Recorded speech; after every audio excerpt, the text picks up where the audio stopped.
Entre héritage mémoriel et devoir de transmission, petite fille, petit-fils de déportés témoignent. Comment découvrent-ils le passé familial ? Comment portent-ils le récit de leurs ancêtres ? Qu'en font-ils ? Dans cette émission, nous en rencontrons certains et nous les laissons raconter. Descendre du train, héritage mémoriel des descendants de déportés. Un podcast réalisé par Florent Duplâtre. Premier épisode, Benoît. Aujourd'hui, je me rends à Murat, dans le département du Cantal, pour y rencontrer quelqu'un devant le monument aux morts de la déportation.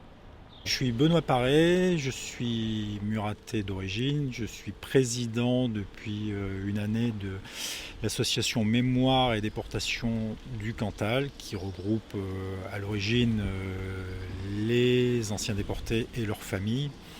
Nous sommes une cinquantaine d'adhérents, répartis un petit peu sur le département, mais en grande partie sur Murat, puisque c'est à Murat qu'un tiers des déportés du département se situe.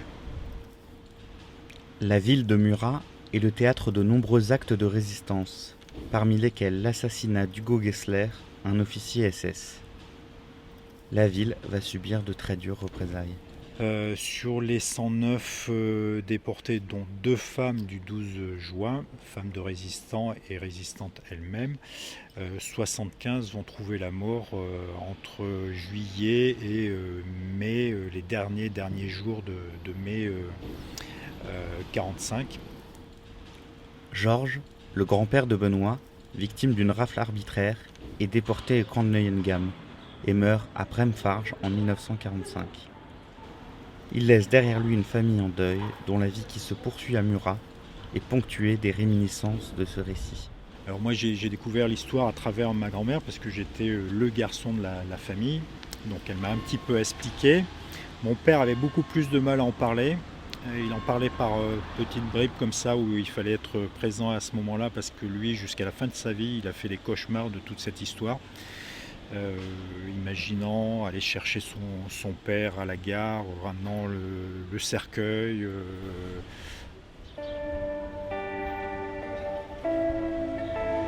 travers l'histoire des autres familles, on s'aperçoit qu'ils ont tous un peu ce destin commun du cauchemar, de l'incompréhension, du manque du père pour tous ces garçons-là et ça a été terrible parce qu'en même temps qu'ils avaient peut-être besoin de comprendre, ils avaient du mal à en parler, donc il y a toujours des parts d'ombre ou au moins d'inconnus et que on essaye génération après génération de combler en cherchant. Dans chaque famille, il y en a toujours un qui prend le relais pour expliquer aux autres parce que certains sont terrifiés par cette histoire, d'autres veulent s'en détacher parce qu'ils veulent vivre leur vie.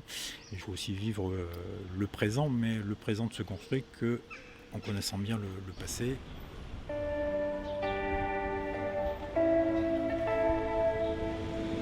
« 80 ans après, on souffre encore, soit individuellement, soit collectivement, comme quelque chose qui rentrait dans nos gènes, de ce qu'est une guerre et les conséquences d'une guerre.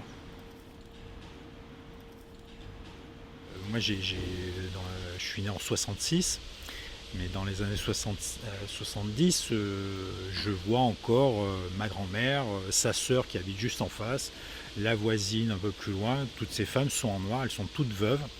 Voilà, moi j'ai connu ça, j'ai connu sur un coin de cheminée, un morceau de barbelé qui revenait de Neuengamme, un bout de brique qui revenait aussi du camp de Neuengamme. Benoît se passionne pour l'histoire et connaît celle de sa ville sur le bout des doigts. Il poursuit des recherches documentaires sur la chronologie précise des moments décisifs de la vie de Georges.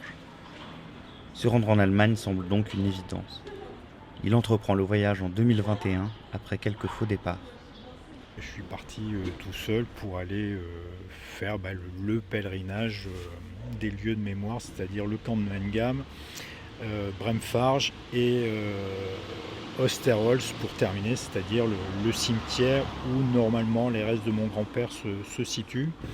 Et c'est passé ce que j'imaginais pas forcément, mais surtout à Bremfarge, là où mon grand-père a passé la plupart de sa période de déportation et où il a travaillé.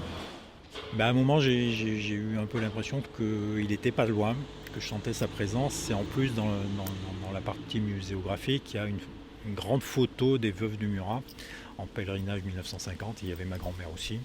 Donc j'avais l'impression un peu de réunir tous ces gens-là et que le voyage n'était pas simplement un voyage juste d'information, mais j'avais l'impression d'avoir mes grands-parents, pas très loin mon père, et à Osterholt j'ai trouvé une petite branche de chêne. C'est un cimetière qui est très boisé. J'ai ramené une petite branche de chêne et la première chose que j'ai faite en arrivant à Murat, je suis allé sur le caveau familial. Et en rapportant cette branche, c'était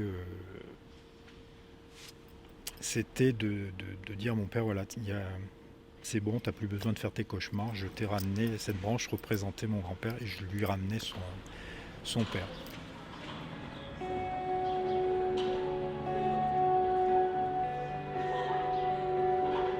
Ça a été même très très étrange de ressentir les choses comme ça, ou même en montant sur l'Allemagne, j'avais l'impression de suivre en parallèle ce fameux train des déportés de Murat.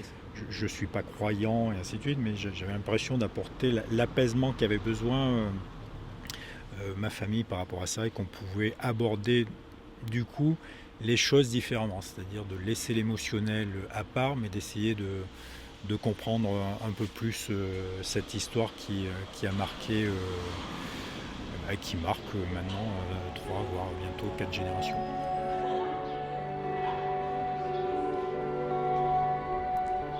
C'était le premier épisode de Descendre du train. Remerciements Benoît Paret, Élise Aznar et Laurence Duplâtre. La prochaine fois, nous discuterons avec Florian du journal qu'a écrit son grand-père en rentrant de Buchenwald.